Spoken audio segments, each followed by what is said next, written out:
Everywhere you look, just more clusters. More clusters and more sacs containing clusters. They look like pods. And inside each pod there are zillions of these things. They're microscopic, but they sure can grow to a large size. No doubt about it. I've seen them myself.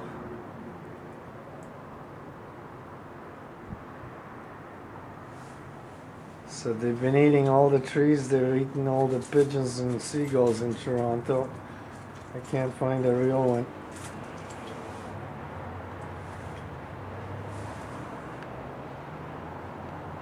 I don't know what other animals they eat, but they've eaten a lot of trees, that's for sure.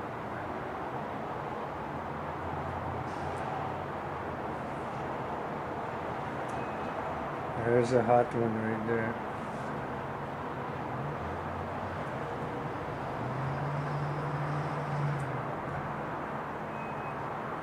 Yeah, that's a hot one.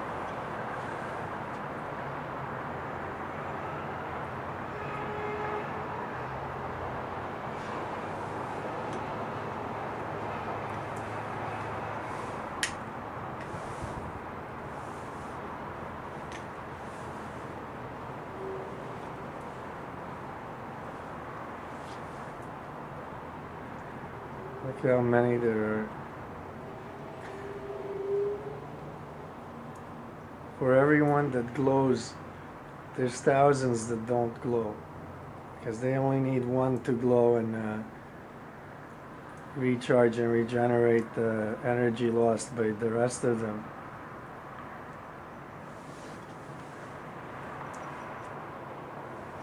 And the ones that glow inside those sacs means they're ready to be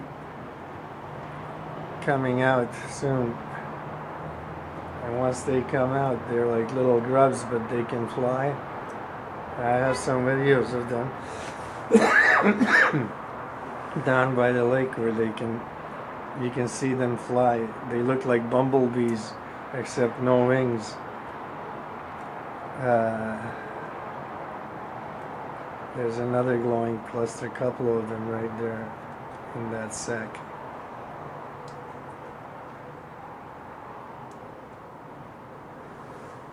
And they all come from that one hexahedron cluster, the large one that's been here for about a month and 1 week, 5 weeks altogether. And that has produced all of these sacs and all of these other clusters that are ready to hatch out now and start making their own little section of the trees and producing more of these things themselves.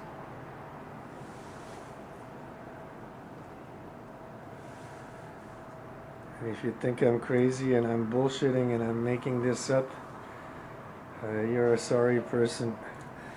You will be a sorry person for not believing what I'm saying now. Because you'll regret not believing it when you have to face them yourself. Look how many of them are glowing. You can actually almost see the entities inside. You can see the movement. Those are living entities inside those sacs or eggs or pods, whatever you want to call them. But those are living entities and they're maturing.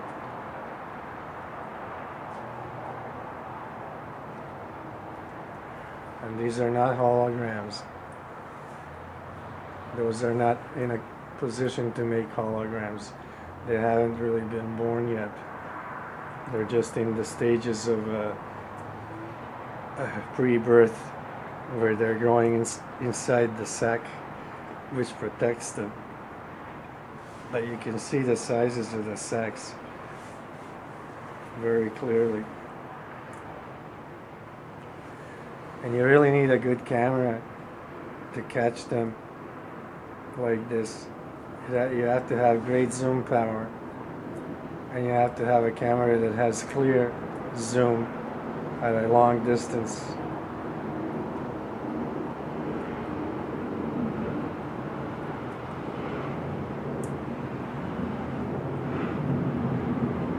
But even if you don't have a great camera, you have to work your focus and your focal distance just right in order to be able to capture them.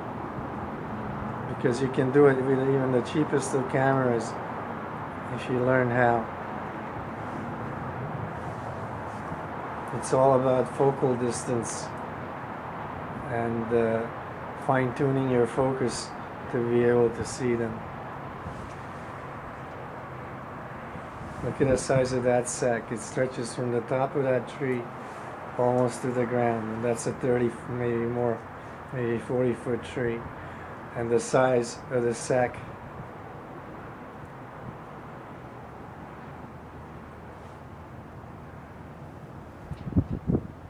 And the size of the sack is very wide. It stretches across those other trees. I had a notice on my camera. I'm gonna restart it.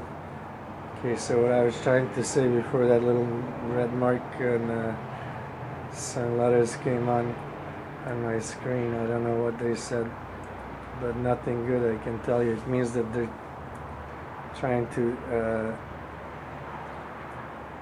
take the power out of my battery, which is the normal thing they do. Okay, there they are. You can see how many pods make up that sack. And it goes right down to almost the ground. And it's just huge. And the number of organisms in it is huge. That whole tree is a nursery, and that whole treed area is a nursery for a lot of them.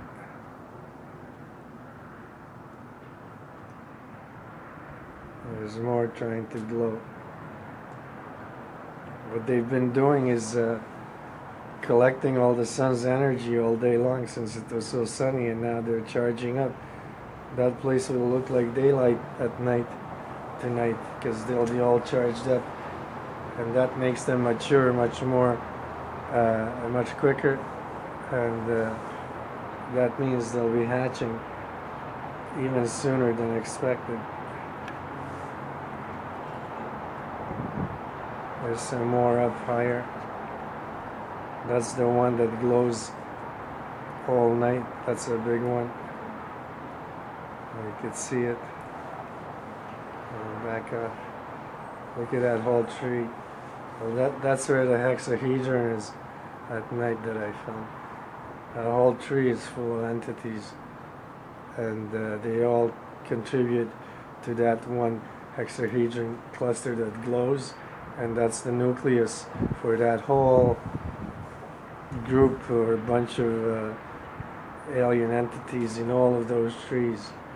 They only need one cluster to glow and act as the nucleus, and then they all spin and revolve around it, those that have hatched. And the ones that haven't hatched, they get their energy, and they keep maturing in those sacs until they're ready to come out. As soon as they get large enough, they go and make a place for themselves farther away in the woods so that they don't infringe on this cluster's territory, and they make their own territory. And then when they get very large and have enough orbs contained within them, then they go up to the sky and start doing that in the sky. They recharge other particles in the sky, and they take the whole cluster that's glowing, and the nucleus that's glowing, and the other part that's not glowing, which is usually a few hundred feet all around the one that's glowing, and there's zillions of orbs in each cluster, and they take all that into the sky, and then they make clouds, they make the moon hologram, they even make the sun hologram. When you see the double sun, that's them, it's not the double sun. I don't even know if we see the real sun anymore. It could be just a lot of them. And these things, when enough of them get together, They can cause all kinds of things. They can cause earthquakes, they can cause tsunamis, they can cause hurricanes by creating strong winds at sea and oceans. And they can make even tectonic plates shift and fall in and be subdued by another tectonic plate, causing earthquakes and volcanoes all